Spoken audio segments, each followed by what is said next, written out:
출애굽기 20장 말씀 같이 한번 봉독하도록 하겠습니다. 우리 다 같이 자리에서 일어서서 출애굽기 20장 1절에서 17절까지 함께 읽겠습니다. 자, 출애굽기 20장입니다. 1절에서 17절 같이 한 목소리로 읽도록 하겠습니다. 여러분, 이 시간은 말씀을 읽는 시간이 아니라 말씀을 선포하는 시간입니다. 그리고 선포한 그 말씀이 여러분의 귀에 들려서 그것이 여러분의 믿음 가운데 응할 줄 믿습니다. 하나님, 우리의 말씀에 눈을 열어 주십시오. 우리 시간 기도하는 마음으로 이 시간 선포합니다. 1절에서 17절까지입니다. 같이 선포하겠습니다. 하나님이 이 모든 말씀으로 말씀하여 이르시되 나는 너를 애굽 땅 종되었던 집에서 인도하여 낸 내 하나님 여호와니라. 너는 나 외에는 다른 신들을 내게 두지 말라. 너를 위하여 새긴 우상을 만들지 말고 또 위로 하늘에 있는 것이나 아래로 땅에 있는 것이나 땅 아래 물속에 있는 것에 어떤 형상도 만들지 말며 그것들에게 절하지 말며 그것들을 섬기지 말라. 나 내 하나님 여호와는 질투하는 하나님인즉 나를 미워하는 자의 죄를 갚되 아버지로부터 아들에게로 3, 4대까지 이르게 하거니와 나를 사랑하고 내 계명을 지키는 자에게는 1000대까지 은혜를 베푸느니라. 너는 내 하나님 여호와의 이름을 망령되게 부르지 말라. 여호와는 그의 이름을 망령되게 부르는 자를 죄 없다 하지 아니하리라. 안식일을 기억하여 거룩하게 지키라. 엿새 동안은 힘써 내 모든 일을 행할 것이나 일곱째 날은 내 하나님 여호와의 안식일인즉 너나 내 아들이나 내 딸이나 내 남종이나 내 여종이나 내 가축이나 내 문 안에 머무는 객이라도 아무 일도 하지 말라. 이는 엿새 동안에 나 여호와가 하늘과 땅과 바다와 그 가운데 모든 것을 만들고 일곱째 날에 쉬었음이라. 그러므로 나 여호와가 안식일을 복되게 하여 그날을 거룩하게 하였느니라. 내 부모를 공경하라. 그리하면 내 하나님 여호와가 내게 준 땅에서 내 생명이 길리라. 살인하지 말라. 간음하지 말라. 도둑질하지 말라. 내 이웃에 대하여 거짓 증거하지 말라. 내 이웃의 집을 탐내지 말라. 내 이웃의 아내나 그의 남종이나 그의 여종이나 그의 소나 그의 낙이나 무릇 내 이웃의 소유를 탐내지 말라. 아멘. 아멘. 우리 자리에 앉겠습니다. 네, 오늘은 제5계명 10계명 가운데 1계명부터 4계명까지는 하나님을 사랑하라. 그리고 5계명부터 10계명까지는 내 이웃을 사랑하라. 그럼 어떻게 사랑할 수 있을까? 그것이 사실은 나타나는 부분이 10계명이지요. 10계명의 오늘 제5계명의 제목을 한번 읽어보도록 합시다. 오늘 제5계명의 제목입니다. 읽어보겠습니다. 시작. 질서와 권위를 대하는 태도, 경청과 순종. 아멘. 여러분, 사실은 제5계명은요 내 부모를 공경하라예요. 그래서 효에 대한 이야기, 그리고 부모에 대한 이야기라고 생각할 수 있는데 조금 더 확장해서 한번 말씀을 같이 보도록 하겠습니다. 제5계명은요 같이 한번 읽어볼까요? 시작. 내 부모를 공경하라. 그리하면 내 하나님 여호와가 내게 준 땅에서 내 생명이 길리라. 아멘. 여러분, 이 말씀은 또 다른 성경에 이렇게 되어 있어요. 약속이 있는 첫 계명이다 라고 얘기를 해요. 약속이 있다는 걸 실제로 10계명을 뭐 지키면 어떻게 해줄게 이런 말은 없어요. 근데 이거는 있어. 자, 봅시다. 내 부모를 공경하라. 그리하면 내 하나님 여호와가 내게 준 땅에서 내 생명이 길리라. 자, 한번 봅시다. 10계명은요 어떻게 구성되어져 있냐면 첫 번째는 무엇으로 구성되어져 있습니까? 하나님 사랑입니다. 하나님 사랑. 하나님을 사랑하라. 그리고 10계명은 또 어떻게 되어져 있어요? 이웃을 사랑하라. 그렇게 되어져 있어요. 일부러 여기 하나님 사랑 파트인 1에서 4계명까지 있는 것과 5에서 10계명까지 있는 걸 좀 골라봤는데요. 여러분, 우리가 1에서 4계명까지를 같이 하나님 앞에 공부했었어요. 첫 번째 1계명은 바른 예배의 어떤 것이었죠? 바른 예배의 대상. 크게 따라해볼까요? 바른 예배의 좀 더 크게 따라해볼까요? 바른 예배의 네, 바른 예배의 대상이었습니다. 그렇죠? 우리의 바른 예배의 대상, 너와 나 사이 아무것도 두지 말아라 이렇게 말씀하셨어요. 바른 예배의 그다음 제2계명은 뭘 나타내고 있었지요? 맞습니다. 제2계명은 바른 예배의 방식입니다. 그래서 너를 위하여 새긴 우상을 만들지 말고 위로 하늘에 있는 것이나 아래로 땅에 있는 것이나 만들지 말아라. 그것들에게 절하지 말아라. 우상 숭배하지 말아라. 너는 오직 무엇을요? 여호와를 바라보라 라고 말씀하셨어요. 자, 제3계명은 뭡니까? 제3계명은 바른 예배의 자세를 나타낸다 그랬어요. 그래서 그의 이름을 망령되이 일컫지 말라. 자, 제4계명은 무엇이었습니까? 바른 예배의 크게 한번 따라해 볼까요? 바른 예배의 시간이었습니다. 그래서 우리가 하나님을 사랑합니다. 어떻게? 하나님을 사랑합니다. 어떻게? 각 사람이 다 방식이 다르고 각자의 모양대로가 아니라 하나님께서 명하신 것이 있었어요. 그래서 우리가 이것이 여러분의 일생 가운데 10계명을 아마 10번 이상 공부하게 될 겁니다. 그때마다 점점 더 깊어지는 축복이 여러분의 삶 가운데 있기를 소망합니다. 아멘. 그리고 이 바른 예배를 드리는 그 축복은 여러분이 예배 드리는 그 삶의 모습을 통하여서 여러분 자손들이 축복을 얻어요. 할렐루야. 내가 하나님 앞에 바른 예배로 나아갈 때에 내 자녀들이, 우리의 가문이, 우리의 가족들이 축복을 받습니다. 여러분 가정에 그 축복이 임하기를 소망합니다. 하나님을 뜨겁게 사랑하는 그 신앙이 전수되어지기를 소망합니다. 자, 그러면 5계명부터 10계명까지는 한번 훑어보도록 할 거예요. 뭐냐면 태도입니다. 5계명부터 10계명까지를 보면 태도라고 말할 수 있는데, 첫 번째는 질서와 권위를 대하는 태도가 어떠해야 되는지. 자, 이웃을 사랑한다는 거, 여러분 주변을 한번 돌아보십시오. 주변을 한번 훑어보세요. 내 이웃이에요. 내 이웃이 나에게 어떤 영향을 주는가? 나는 내 이웃에게 어떤 영향을 주고 살아가는가? 사람은요, 영향을 주고 살아가요. 주고받으면서 살아가요. 그 영향은요, 한마디로 표현하면 attitude, 태도라고 말할 수 있습니다. 내가 하는 행동이요, 사실은 공동체에 많은 영향을 미치고요, 내가 하는 말과 내가 짓는 표정과 내가 가진 마음의 상태가 굉장히 많은 영향을 미쳐요. 그래서 우리는 그 영향들을 주고받으면서 살아가는데, 그 이웃사랑을 한다는 건 단순히 어떤 사랑하는 행동을 하는 것이 아니라 내가 미치는 영향이 어떠한가를 생각해 볼 수 있어야 돼요. 그래서 10계명을 좀 다른 모양으로 한번 이야기를 해볼 텐데요, 5계명은 질서와 권위를 대하는 태도가 어떠해야 하는가. 그러면 그러한 태도를 가진 사람이 1명, 2명, 3명, 4명 이렇게 건강한 태도를 가진 사람들이 모이면 어떻게 될까요? 거기는 질서와 권위를 향한 건강한 태도를 가지고 서로가, 그것이 정상, 그것이 노멀, 그것이 디폴트가 돼요. 그게 기본값이 돼요. 그런데 권위와 질서를 향한 올바르지 않은 태도들과 행동들과 이런 것들이 여러 사람이 모이면 그것이 기본값이 되어져요. 그러면은 그것은 그 공동체가 어떻게 되어지는 겁니까? 하나님으로부터 점점 멀어지게 되는 건데, 그것은 이웃사랑의 반대가 되겠지요. 자, 그리고 두 번째는요, 6번째 계명으로는 생명과 인격을 대하는 태도, 살인하지 말라라는 것은 생명과 인격을 대하는 태도가 어떠해야 하는가라는 것을 우리는 묵상해 볼 수 있습니다. 단순히 살인하지 말라라는 그런 하지 말라가 아니라 이것을 대하는 태도가 어떠한가. 7번째 계명으로는요, 성과 결혼, 왜냐하면 가정이라는 것이 우리 인간 관계에서 굉장히 큰 역할을 감당하고 있기 때문에 그 성과 결혼을 대하는 태도는 어떠한가라는 부분을 말해주고 있어요. 그것을 통해서 뭐라고 합니까? 간음하지 말라. 그 다음은 뭐예요? 도둑질하지 말라. 이것은요, 물질을 대하는 태도가 어떠해야 되는가라는 것을 말해주고 있습니다.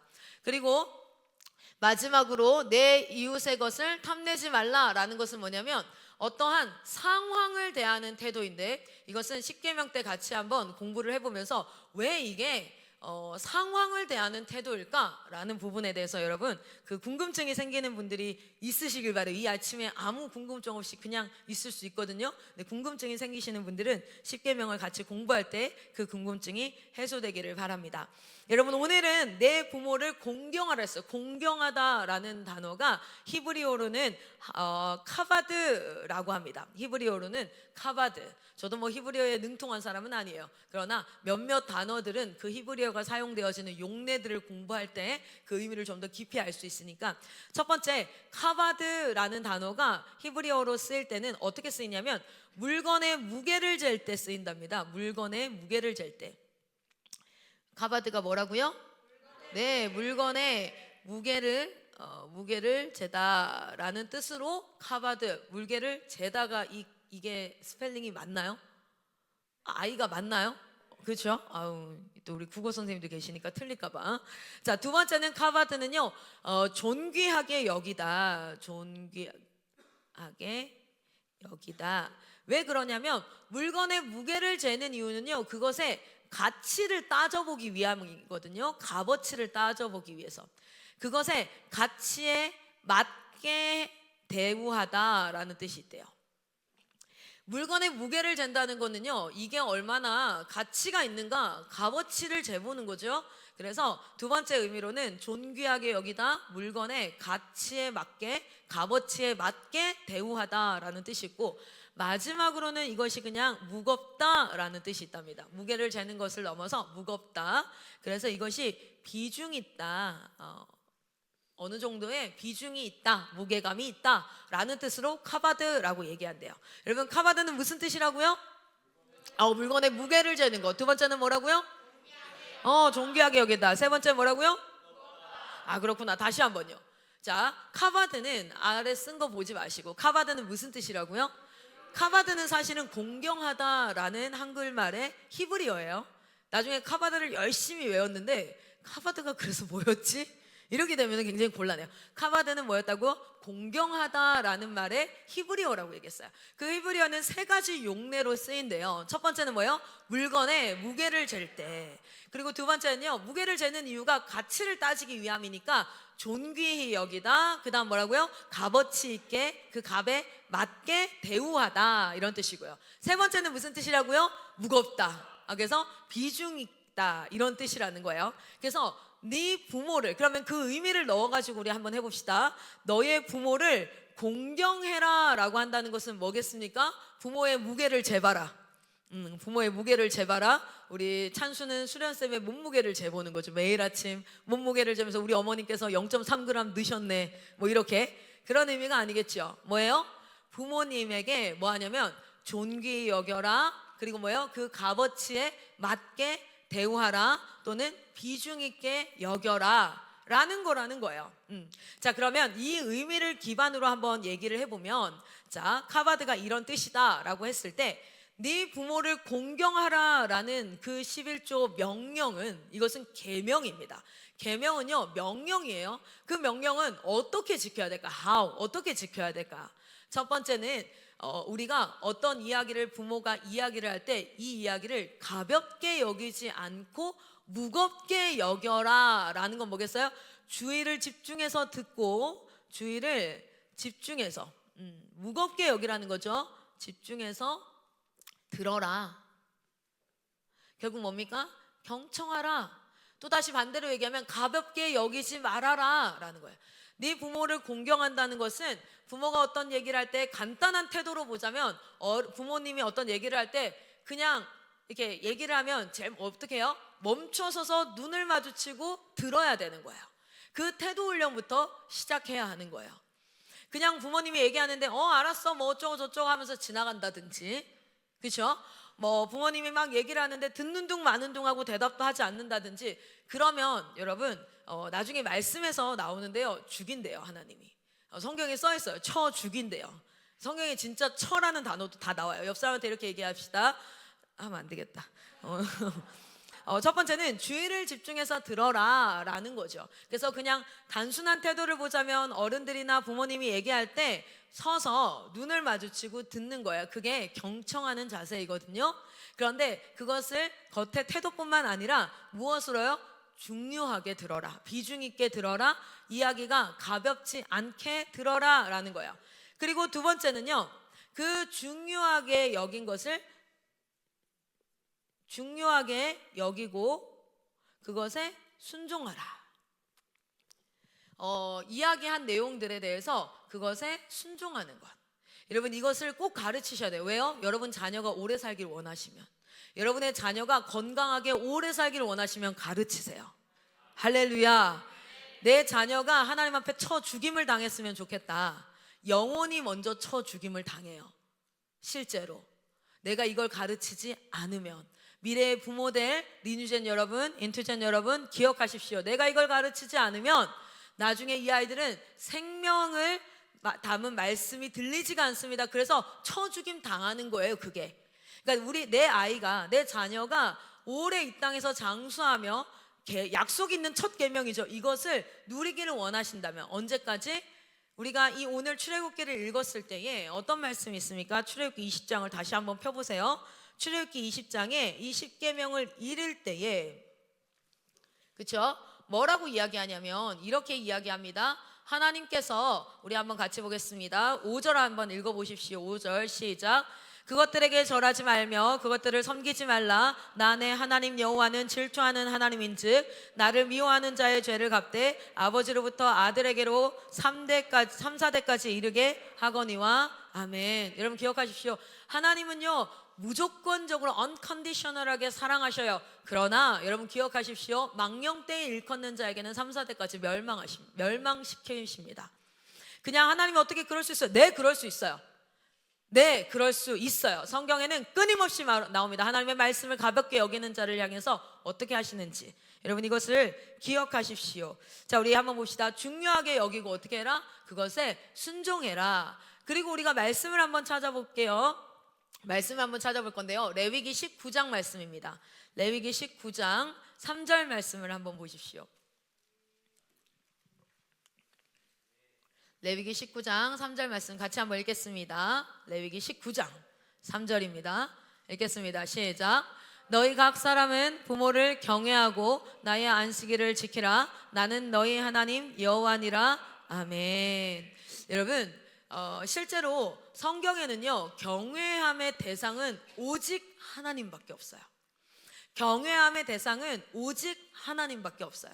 그런데 유일하게 성경에서 하나님과 동등하게 경외의 대상으로 명령하고 있는 대상이 누구냐면 부모입니다. 경외의 대상은 하나님밖에 없으나 하나님께서 명령하고 있는 유일한 대상이, 경외의 대상이 바로 부모입니다. 그런데 이 부모는 왜 경외의 대상이 되냐면 하나님이 창조 사역을 하셨어요. 자, 옆 사람을 보고 이야기합시다. 하나님이 당신을 창조하셨습니다. 하나님이 창조하셨는데 그럼 한번 물어보세요. 하나님이 너를 흙으로 만들어서 콧구멍에다가 생기를 불어넣어서 그렇게 창조했냐고 옆 사람한테 한번 물어봐요. 어떻게 하나님이 창조했냐고 물어봐요.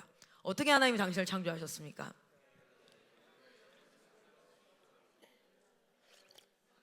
여러분 하나님의 창조는요 어디에 나와 있어요? 창세기에 나와 있어요. 하나님이 어떻게 창조하셨습니까?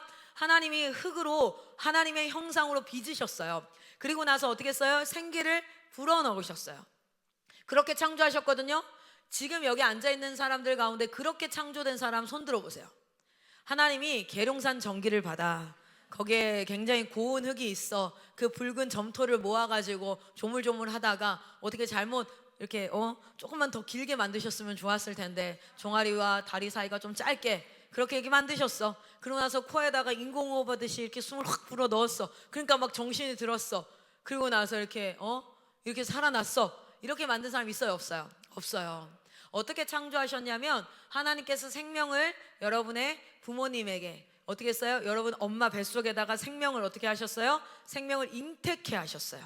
그리고 그때 그 생명을 잉태했을 때 이 울트라 사운드로 뭐죠? 뭐라 그러지? 초음파로 딱 봤더니 뭐가 있어요? 점 하나 딱 찍혀 있어요. 그리고 나서 엄마가 어떤 소리를 듣습니까? 임신하셨습니다. 그리고 뭐예요? 10개월간을 정확하게 말하자면 9개월입니다. 여러분 꼭 기억하세요. 10개월이 아니에요. 정확하게 말하자면 9개월이에요. 아니 제가 결혼을 2월 달에 했어요. 그런데 필승이 생일이 10월 28일이에요. 속도 위반이라고. 클라라쌤 속도 위반이라고. 어떻게 2월 달에 결혼했는데 애가 10월 달에 나올 수 있냐고 막 이렇게 해가지고 아주 논란이 있었어요. 그래서 제가 의사 선생님을 찾아가서 정확하게 아이가 뱃속에 며칠 있느냐 라고 얘기했을 때 분명 아이는 실제 난자의 상태에 있을 때부터 10개월로 치기 때문에 실제 뱃속에 있는 개월수는 약 9개월이 못 됩니다 라고 얘기를 해서 그걸 내가 진단서로 끊어달라 그랬어. 그랬더니 그렇게 끊어줄 수 없대요. 뭐 그런 게 어떻게 진단서에 있어. 아이들에게 가서 점호 시간에 얘기했어. 얘들아 절대 그렇지 않다. 그리고 분명히 기억해라. 뱃속에서는 10달 있는 게 아니다. 뱃속에서는 약 9개월 못 되게 있는 거다 라고 아이들에게 알려줬던 게 생각나는데, 여러분 보세요. 엄마 뱃속에 생명을 하나님께서 넣어주시니까 어떻게 됐어요? 거기서 자라나서 태어나서 여러분은 생명체로 태어나게 된 거예요. 그런데 여러분 아세요? 지금 대한민국에는 난자와 정자가 건강한데도요 아이가 생기지 않는 난임들이 꽤 많습니다. 여러분 난자와 정자가 만난다고 생명이 잉태되는 게 아니에요. 생명은 반드시 하나님께서 허락하셔야지, 생명은 하나님이 주셔야지만 태어날 수 있는 거예요. 할렐루야. 하나님께서 당신의 창조 사역을 직접 하지 않으시고, 하나님께서 당신의 창조 사역을 원래 했던 그 모습대로 하지 않으시고, 그 창조 사역에도 뭐하게 하셨어요? 우리 인간을 동참하게 하셨어요. 그래서 하나님이 하실 수 있는 일, 생명을 주시는 일은 하나님이 하되, 그 생명을 이 땅 가운데 태어나게 하는 일을 누구에게 허락하셨냐면 성이라는 것을 주셔서 우리에게 그 창조 사역에 동참하게 하셨습니다. 할렐루야. 그래서 부모는요 하나님과 같이 창조 사역에 동참되어진 거룩한 직분을 가진 자들이에요. 그래서 모든 대상은 경외의 대상이 절대 될 수 없어요. 하나님 말고는. 그런데 유일하게 경외의 대상이 되는 것이 바로 무엇이냐면 부모예요. 그렇기 때문에 부모된 자는 이 직분이 얼마나 위대한 것인지를 말씀으로 깨달아 알아 그 가치를 가지고 부모에 대한 직분을 이행을 해야 되고, 자녀는 그 부모가 얼마나 존경할 만한지 안 한지에 상관없이 그냥 생명을 잉태하여서 내가 태어나게 해준 존재 그것만으로도 하나님을 경외하듯이 경외해야 될 줄 믿습니다. 제가 이 이야기를 왜 하냐면요, 부모 중에는 인간이기 때문에 경외함 받을 만한 행동을 하지 않는 부모들이 생각보다 많습니다. 자녀를 버리는 부모도 있고요. 그리고 실제 저도 제가 부모가 된 나이가 오랜 나이가 되지 않아요. 저도 어린 나이에 부모가 됐어요. 그러다 보니 실수를 많이 해요. 그러나 여러분 기억하십시오. 그 창조 사역을 대행하는 것만으로 우리 부모는 경외의 대상이 됩니다. 할렐루야. 그런데 부모가 그 경외를 받을 만한 그런 행동을 하지 않아.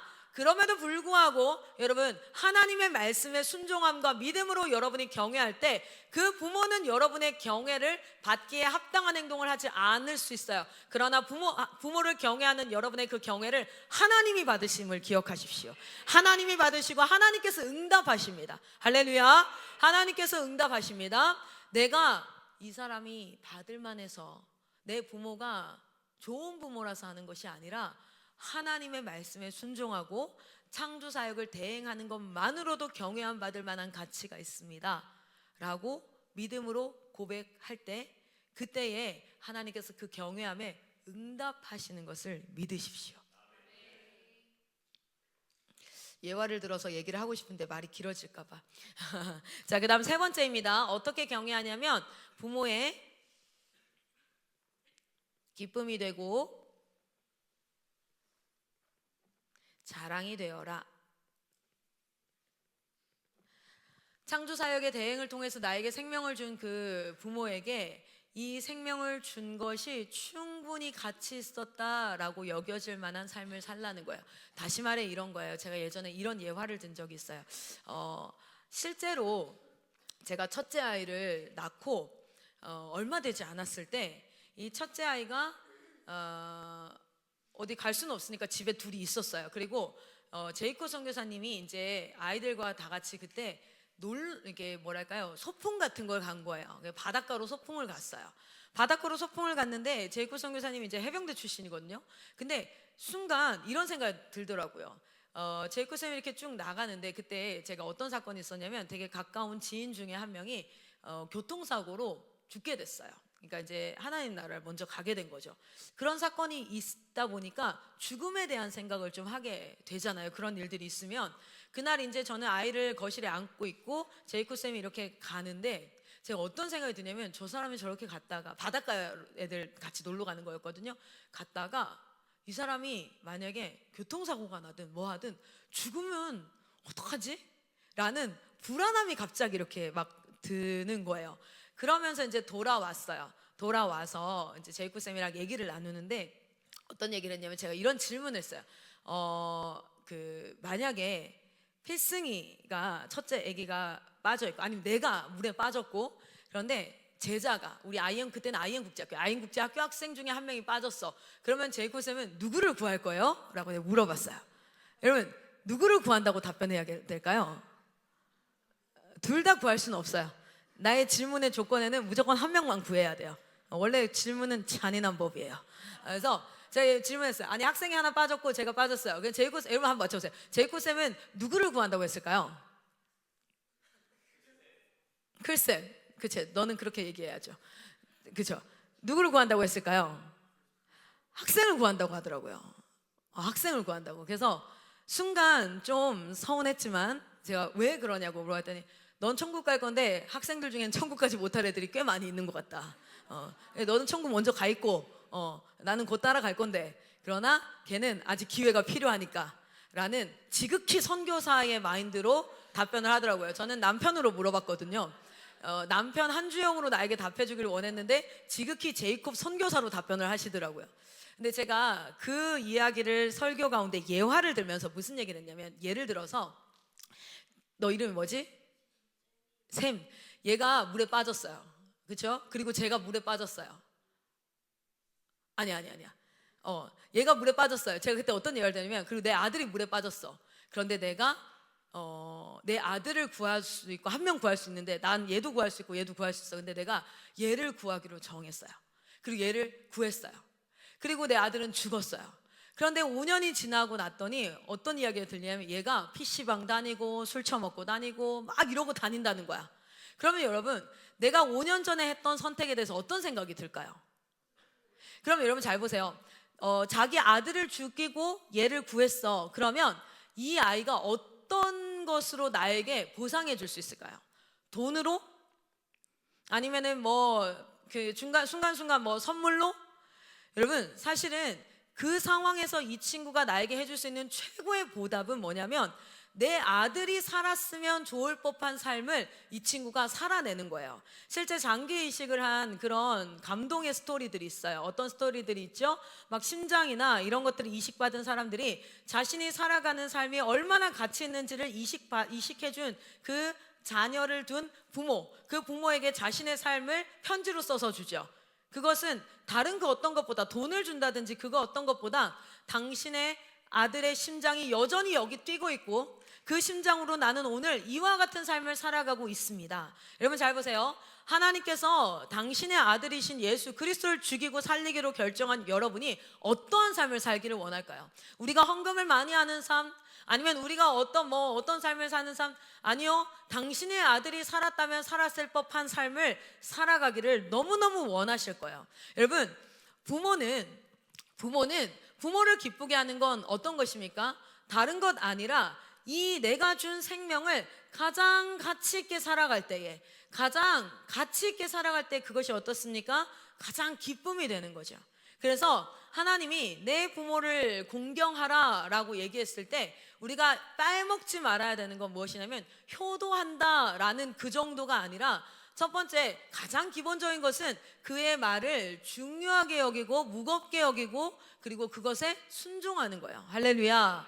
그리고 또 기억해야 되는 것은 그 부모가 나에게 준 이 생명을 내가 살아낼 수 있는 한 가장 가치 있게 살아내는 내 기준 안에서 가장 가치 있게 살아내는 그것이 너무너무 중요해요.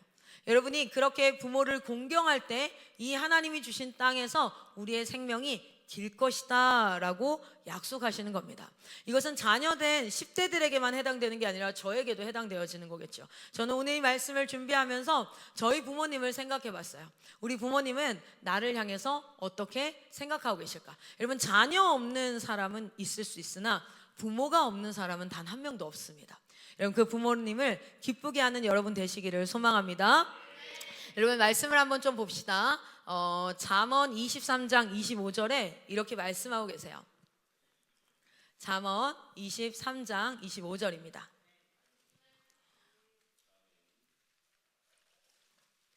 같이 읽겠습니다. 시작.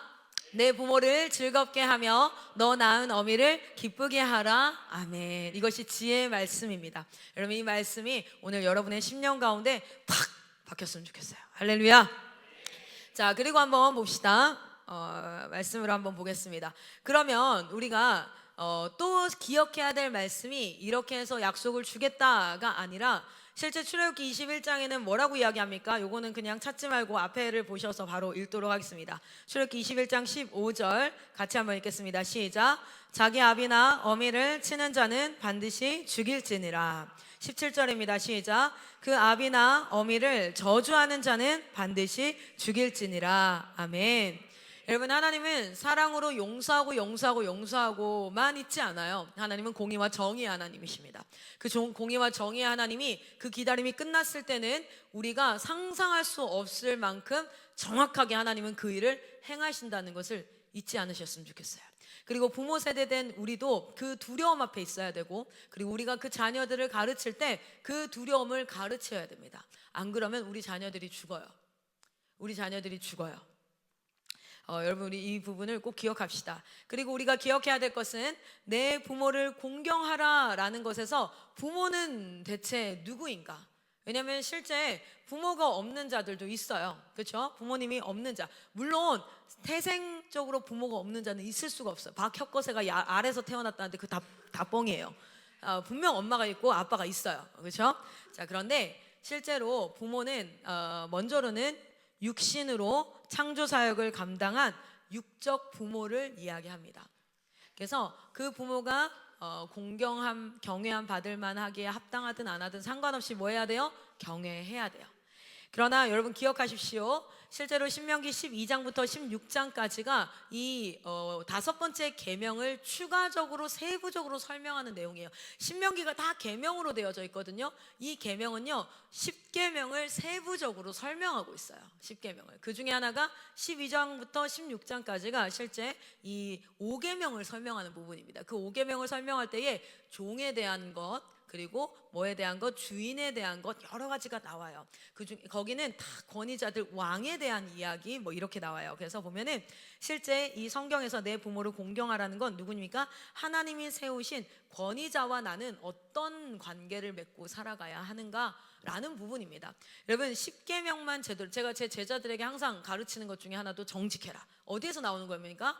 9번째 계명에서 나오는 거야. 그러니까 이 10계명만 제대로 우리가 삶 가운데 묵상해 가면서 배워간다면 실제 하나님의 형상을 회복하는 가장 으뜸된 길일 거예요. 할렐루야. 그래서 하나님이 세우신 권위, 여러분 목회자, 부모, 그리고 나보다 연배가 있는 분들, 선배, 그리고 또 선생님들, 여러 지도자들이 있어요. 그런 지도자들 가운데 특별히 이 부분을 오늘 사실 언급하고 싶었는데 시간이 어렵겠어요. 근데 12가지 질문으로 한번 가보면 거기에서 순종이란 무엇인가가 나와요. 순종이란 무엇인가? 실제 순종이란 무엇인가에 대해서 가르치고 나서 그 다음 챕터가 뭐였냐면 그 안에 이런 상황에서도 순종해야 되는가? 절대적으로 무조건 순종해야 되는가? 모든 상황에 순종해야 되는가? 그런데 실제 성경에서도요 권위자에게 순종하지 않은 케이스들이 나옵니다. 근데 거기에는 원리가 있어요. 그 원리들을 12가지 질문에 순종이란 무엇인가 파트를 통해서 하나님이 세우신 권위에 대해서 순종하되 우리가 어떻게 분별해서 순종하는지, 차별해서 내가 계산해서 순종이 아니라 분별해서 순종하는지를 여러분이 한번 보셨으면 좋겠습니다. 여러분 부모에게 공경하시기를 부모님을 공경하시기를 소망합니다. 여러분 부모님을 공경하십시오. 부모는 영역이 확장되어져서 권위자를 의미합니다. 할렐루야. 자, 그래서 오늘 제목이 어떤 제목이었어요? 질서와 권위를 대하는 태도예요. 질서와 권위를 대하는 태도는 무겁게 여기는 거예요. 그런데 실제 제가 사역 현장에서 교육을 해보면 제가 환사한테 얘기하는 거예요. 환사야 이렇게 해. 그런데 가볍게 얘기하면 어떻게 하는 줄 알아요? 가볍게 여겨요. 그래서 이렇게 해야 돼. 수업 시간에는 다른 거 하면 안 되고 수업에 집중해야 돼 라고 얘기해요. 그런데 잘 안 들어. 그래서 결국엔 어떻게 하죠? 내가 의도적으로 무겁게 만들어야 돼요. 어떻게 해요? 야 인마! 똑바로 하란 말이야! 안 하면 오늘부터 한 번만 더 어겨. 빠따야. 엉덩이 5대 맞고 시작할 거야 라고 의도적으로 무겁게 만들어야 돼요. 그게 죄인된 자의 속성입니다. 그래서 결국에는 친절하게 대하고 따뜻하게 대하면 그것을 멸시해요. 그걸 잘 듣지 않아요. 그래서 결국에는 의도적으로 무겁게 만들어야 되는데 그 무거움은요 어떻게 됩니까? 결국 사람을 짓누르게 되죠. 짓누르게 되고 그것을 우리가 스트레스를 뭐라 그래요? 스트레스를 받는다, 무게에 짓눌린다 라고 표현을 하죠.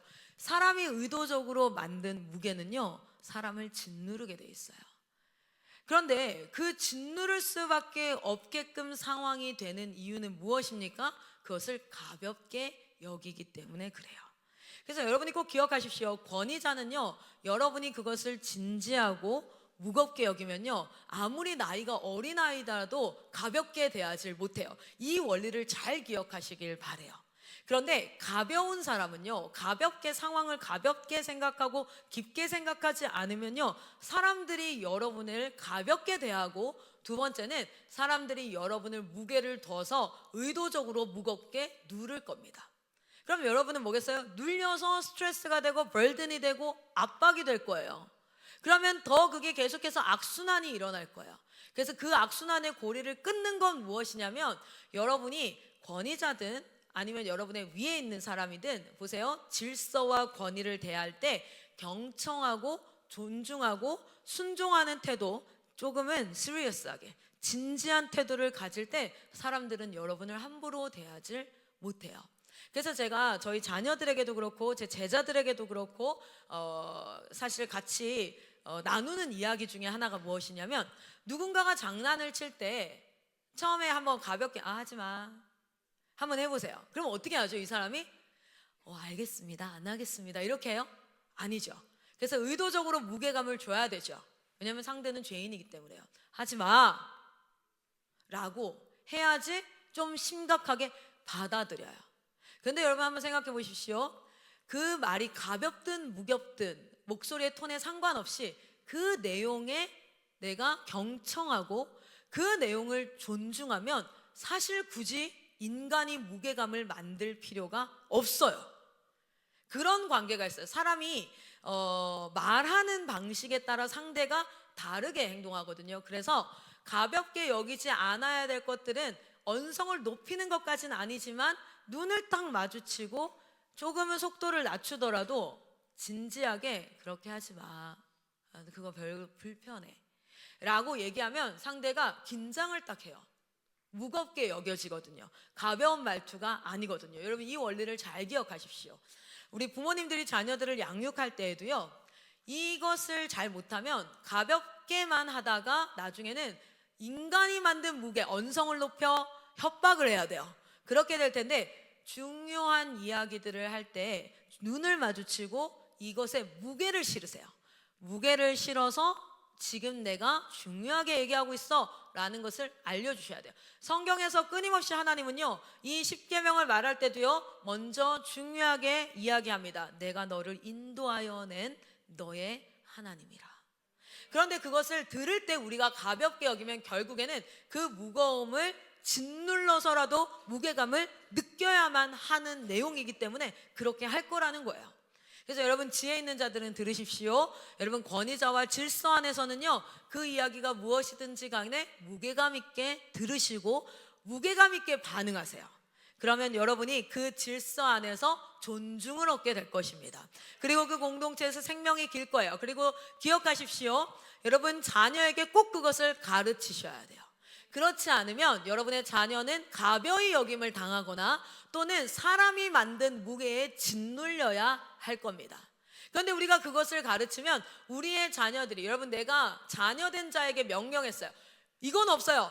자녀를 사랑해라 라는 명령은 없어요. 그건 명령하지 않아도 그렇게 하기 때문이기도 하지만요, 기억하십시오. 먼저는 어디서부터 시작이냐면 자녀가 부모를 공경해요. 그러면 30년 뒤 여러분은 부모가 되어져 있어요. 30년 뒤에 여러분은 부모가 되어져 있고 여러분의 노년이 외롭지 않을 겁니다. 여러분의 노년이 버림받지 않을 것입니다. 여러분이 공경하지 않으면, 여러분 보세요. 어떤 그 유튜브 영상에 보니까 이런 게 있더라고. 어떤 치매 걸린 할아버지가 앉아 있어. 옆에 아들이 앉아 있어. 이 할아버지가 참새가 짹짹짹짹 날아다니니까 What's that? 이렇게 물어봐요. 그랬더니 이 아들이 물어봐요. 참새다. 그랬더니 좀 있다가 또 이거 뭐야? 라고 물어봐. 그러니까 이 아들이 참새다. 또 한 10번을 물어보는 거야. 그러니까 이 아들이 짜증이 나고 참새라고 SPRA 뭐 참새라고요. 이렇게 막 얘기를 했어요. 그랬더니 옆에 엄마가 다가와서 얘기하는 거야.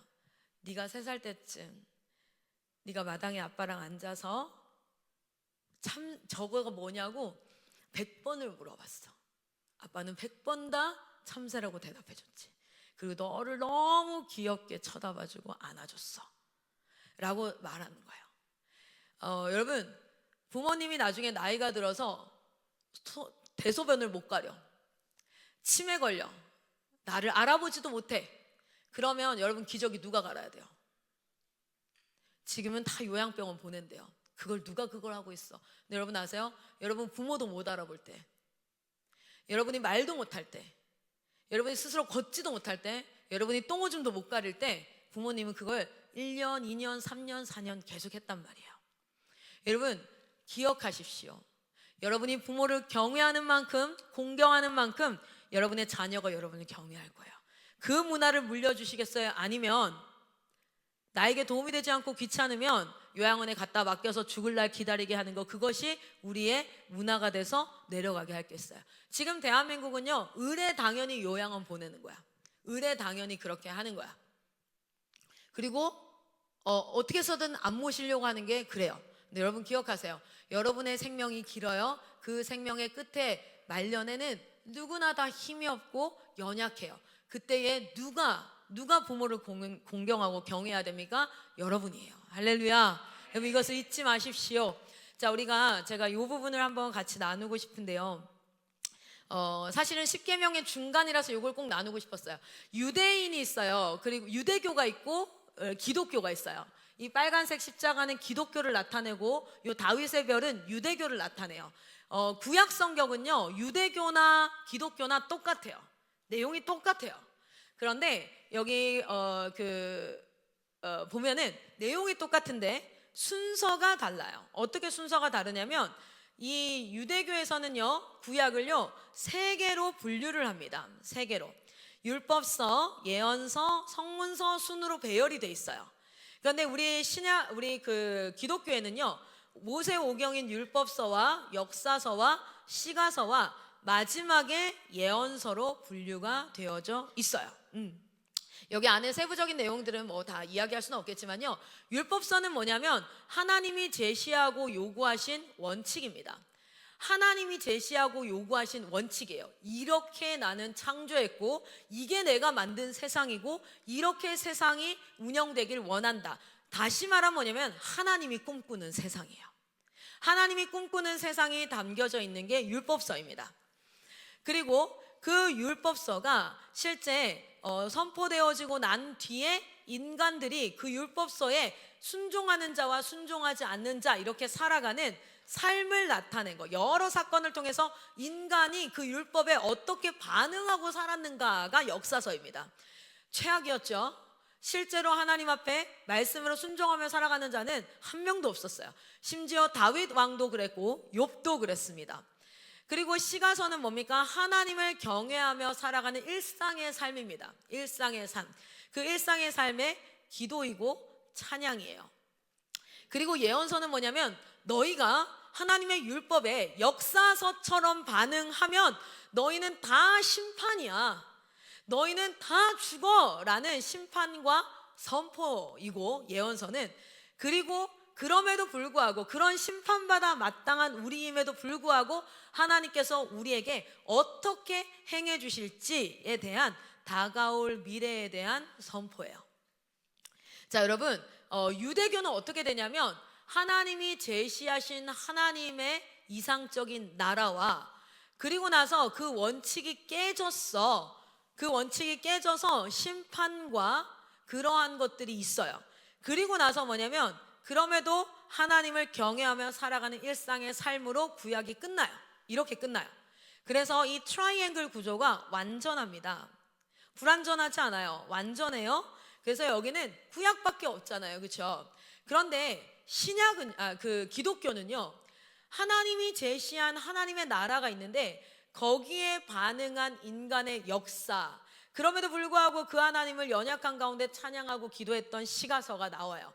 그리고 나서 뭐가 나오냐면 이런 심판이 있을 거야. 두려움이죠, 이건. 그런데 이런 미래를 하나님께서 주실 거야. 이스라엘을 반드시 구원하실 거야. 이렇게 하고 말라기가 끝난단 말이에요. 그리고 나서 말라기 뒤에 딱 한 장 넘기면 제일 먼저 나오는 말씀이 뭔지 아세요? 이건 불완전해요. 왜냐하면 뭔가 하나님이 나라를 주셨는데 거기에 반응한 인간들의 역사는 완전 패역해. 그래도 기도하고 찬양해. 그러나 심판의 선포들이 있어요. 그리고 나서 딱 말라기를 넘기고 나면 뭐가 딱 나와요? 아브라함과 다윗의 자손 예수 그리스도의 계보라라고 예수의 이야기가 나옵니다. 할렐루야.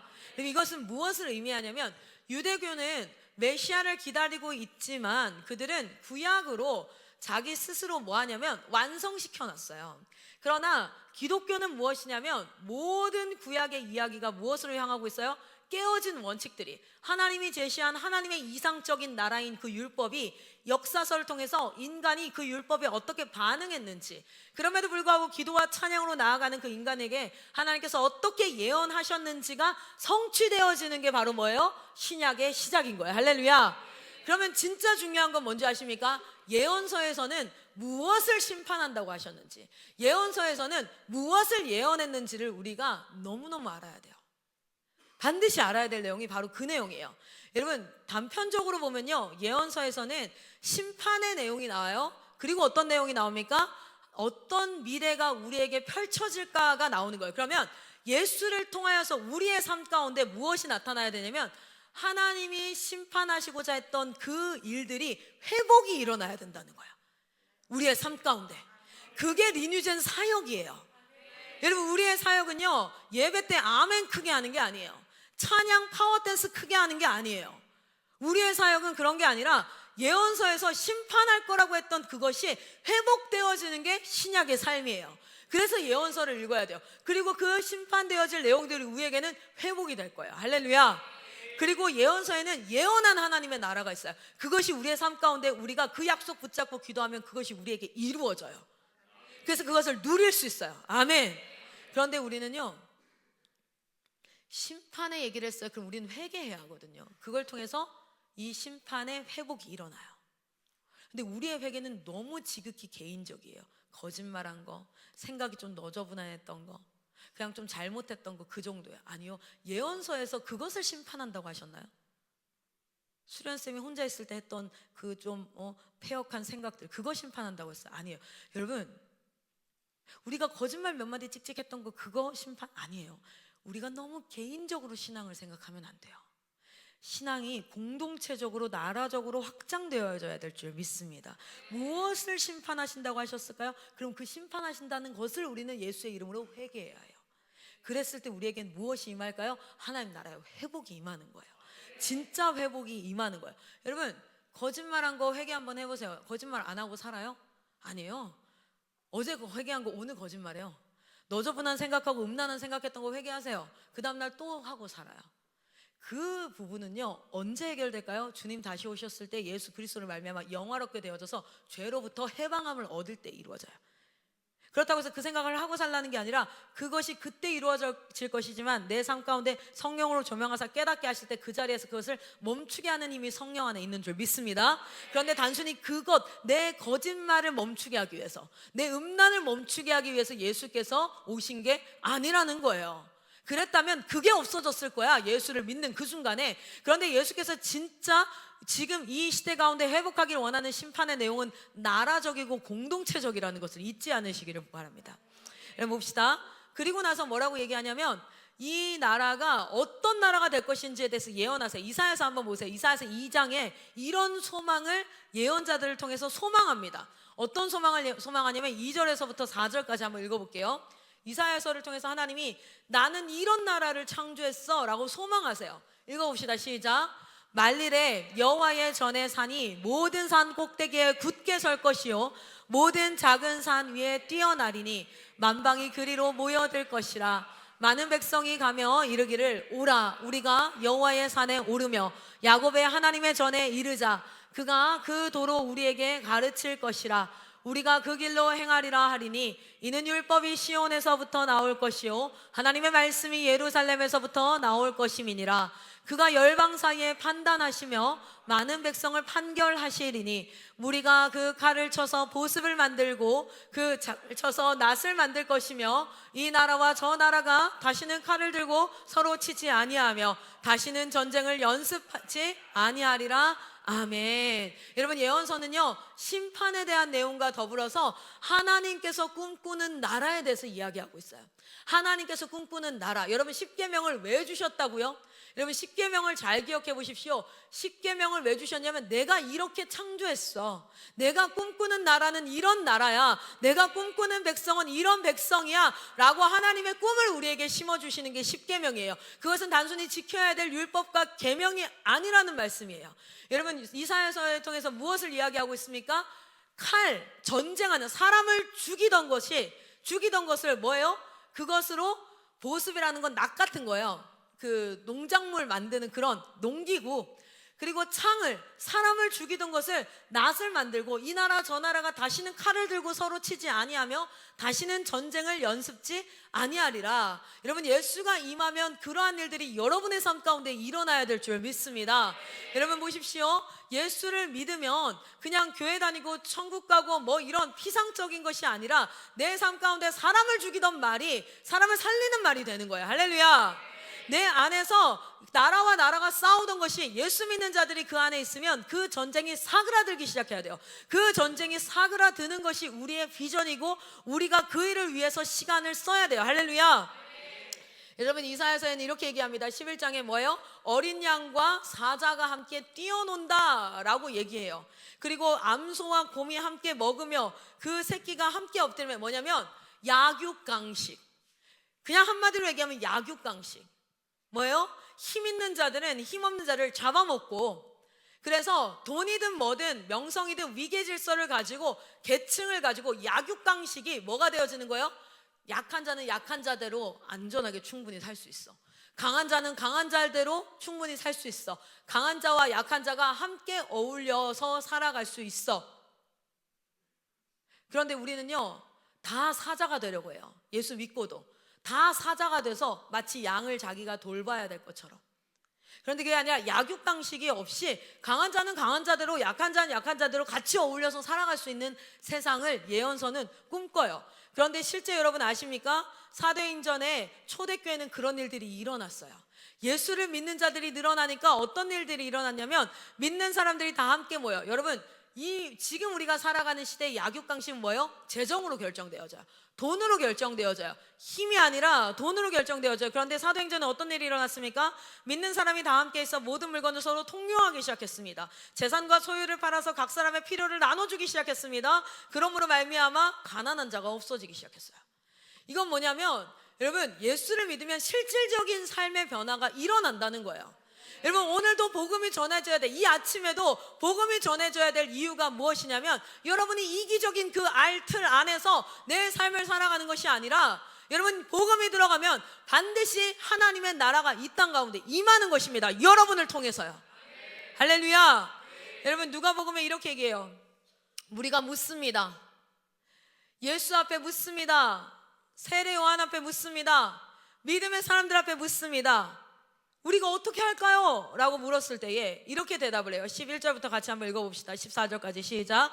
대답하여 이르되 옷 2벌 있는 자는 없는 자에게 나누어 줄 것이요 먹을 것이 있는 자도 그렇게 할 것이니라 하고, 세리들도 세례를 받고자 하여 와서 이르되 선생이여 우리는 무엇을 하리이까 하매 이르되 부과된 것 외에는 거두지 말라 하고, 군인들도 물어 이르되 우리는 무엇을 하리이까 하매 이르되 사람에게서 강탈하지 말며 거짓으로 고발하지 말고 받는 급료를 족한 줄로 알라 하니라. 아멘. 하나님은 특별한 일을 하라고 한 게 아니었어요. 다 일어나서 아프리카 선교 가라, 다 신학교 가라 라고 한 게 아니라 자기가 선 자리에서 공의와 정의를 회복하는 것, 사람된 도리를 행하는 것. 여러분, 부모를 공경하고 누군가가 말을 할 때 그것을 가볍게 여기지 않는 건 당연한 거예요.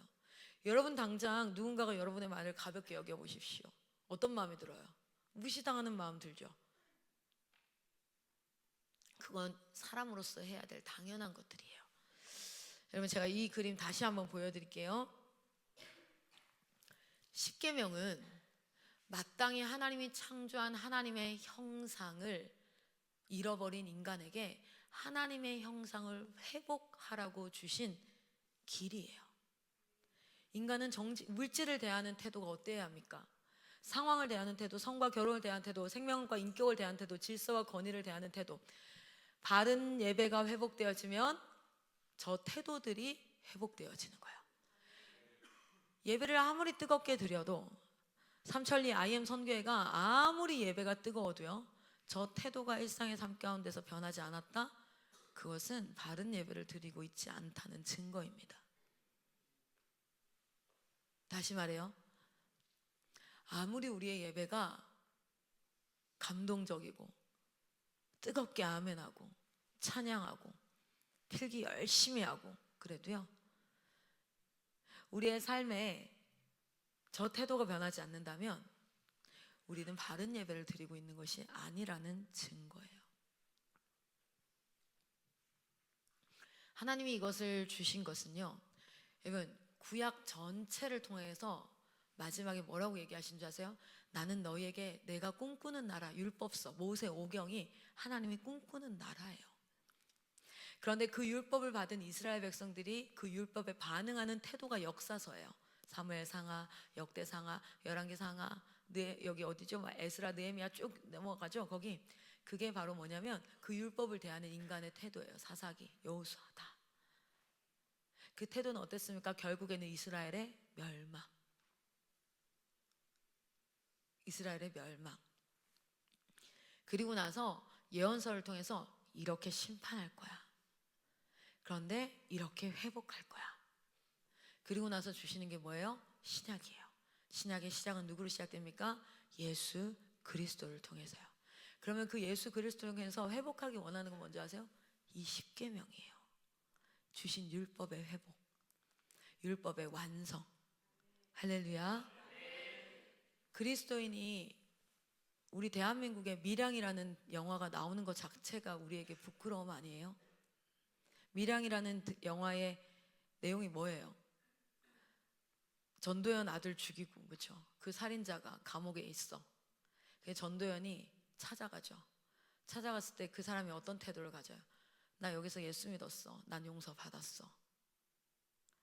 그게 한국 사회가 보는 그리스도인의 모습의 단편적인 모습 아닐까요? 예배는 회복됐대. 자긴 예수 믿는데, 그러나 일상의 삶 가운데는 약육강식으로 사람 무시하고, 일상의 삶 가운데서는 물질을 대하는 태도가 거짓이 있고 정직하지 않고, 상황을 대하는 태도가 남의 것을 탐하지 말라 그랬잖아요. 근데 언제 탐할 수 있는 줄 알아요? 내가 뺏을 수 있을 것 같을 때. 내가 아예 뺏지도 못할 것 같으면 탐도 못 내요. 사람은 겁이 나서. 성과 결혼을 대하는 태도, 사람 인격을 대하는 태도, 질서와 권위를 대하는 태도, 이것이 변화되어지지 않은 그리스도인의 삶. 오늘 하루 여러분의 삶 가운데 하나님을 믿는 참된 자의 삶의 회복이 여러분 주변 사람들에게 보여지기를 축복합니다. 보이기 위해서 신앙생활 하는 건 아니지요. 그러나 변화가 있다면 반드시 사람들은 그걸 알 수밖에 없어요. 이건 필요 조건과 충분 조건으로 설명할 수 있겠죠. 여러분, 이것을 잘 기억하고 오늘 하루의 삶을 살아가기를 소망합니다.